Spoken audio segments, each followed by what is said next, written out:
ក្តៅនៅព្រឹកមិញថ្ងៃទី17ខែមិថុនា2025សូម20ទោសកន្លងមកបញ្ចុះចេញព័ត៌មានលឿនអត់បានបញ្ជាក់មកពេលថ្ងៃខែអញ្ចឹងទៅបងប្អូនយើងខមមិនប្រាប់ច្រើនថាប្រាប់ថ្ងៃខែផងព្រោះវាលោតទៅអញ្ចឹងដល់ដឹងថ្ងៃណាអញ្ចឹងណាអញ្ចឹងបញ្ជាក់ជូនណាព្រឹកមិញថ្ងៃទី17មិថុនា2025នេះតែម្ដងគឺខាងផ្នែកយោធាកងកម្លាំងបូរផាកងកម្លាំងបូរផាគឺគេចេញលិខិតនេះមួយមកបងប្អូនចាំបន្តិចបងចុយរហូតបន្តិចសិនទៅណាបាត់ហើយនេះលិខិតនេះណាលិខិតនេះគឺគេចេញមកបញ្ជាក់ថាអនុវត្តគឺចាប់ពីថ្ងៃទី17ខែមិថុនានេះទៅតែម្ដងវេលាម៉ោង8ព្រឹកមិនអនុញ្ញាតឲ្យជនជាតិថៃដែលមកធ្វើការនៅកាស៊ីណូចាខាងលបែងស៊ីសងឬក៏កន្លែងកំសាន្តអីនានាក្នុងក្រុងប៉ោយប៉ែតនោះឡើយបងប្អូនណាហ្នឹងហើយអញ្ចឹងគេអត់ឲ្យចូលមកទេព្រឹកមិញនេះគឺគេបិទតែម្ដងឲ្យតែអ្នកដំណើរធម្មតាអីចឹងទៅហ្នឹងហើយចាប៉ុន្តែសម្រាប់បុគ្គលិកឬក៏កម្មករពលករអីដែលត្រូវឆ្លងចូលមកខាងប៉ោយប៉ែតដើម្បីធ្វើការហ្នឹងគឺគេអត់ឲ្យចូលមកទេបងប្អូននេះស្ដាប់សលេងហេតុការណ៍នៅពេលព្រឹកមិញទាំងអស់គ្នាណាចាំតិចបងប្អូនបនកាស៊ីណូឬស្ថានប្រកបការผู้ใดที่ประกอบอาชีพเกี่ยวกับบอนคาสิโนหรือสถานประกอบการนะครับสถานประกอบการเกี่ยวกับនេះគេប្រាប់ឲ្យអ្នកណាដែលឆ្លងទៅណាធ្វើការកាស៊ីណូឬក៏កន្លែងកំសាន្តអីផ្សេងណា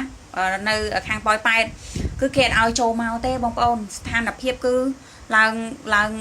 ញ៉ៃឡើងពេញហ្នឹងហ្មងណានេះមានការគឺមានការតវ៉ាមានជាចម្ងល់មានការចង់ដឹងសួរនាំច្រើនមែនតើពីព្រោះសុកហ្នឹងក៏បិទមិនឲ្យមកតែម្ដងព្រឹកមិញហ្នឹងណាបងប្អូនណាគឺគេបិទអត់ឲ្យមកតែម្ដងហ្នឹងហើយគេថារងចាំ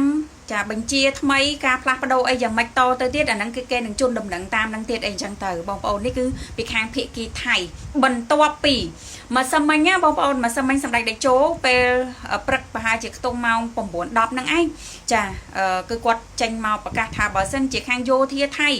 មិនព្រមបើកម៉ោងពេលច្រកព្រំដែនហ្នឹងឲ្យដូចប្រកដីវិញទេភាគីកម្ពុជានឹងបិទបន្លែផ្លែឈើអត់ឲ្យចូលមកកាន់កម្ពុជាទេអញ្ចឹងព្រឹកមិញនេះក៏មានការផ្ដល់ដំណឹងពីខាងច្រកព្រំដែនចាមកដែរថាភាគីថៃម៉ោង6ហើយក៏នៅតែមិនទាន់បើកដែរអញ្ចឹងមានន័យថាគេអត់បើកដូចធម្មតាវិញទេ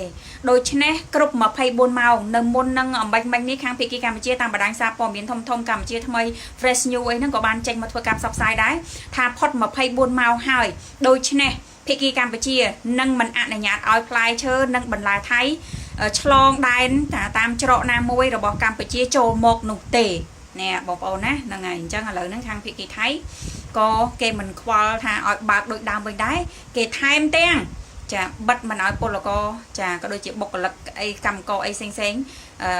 ខាងថៃហ្នឹងចូលមកចាក្រុងប៉ោយប៉ែតដើម្បីធ្វើការដូចគ្នា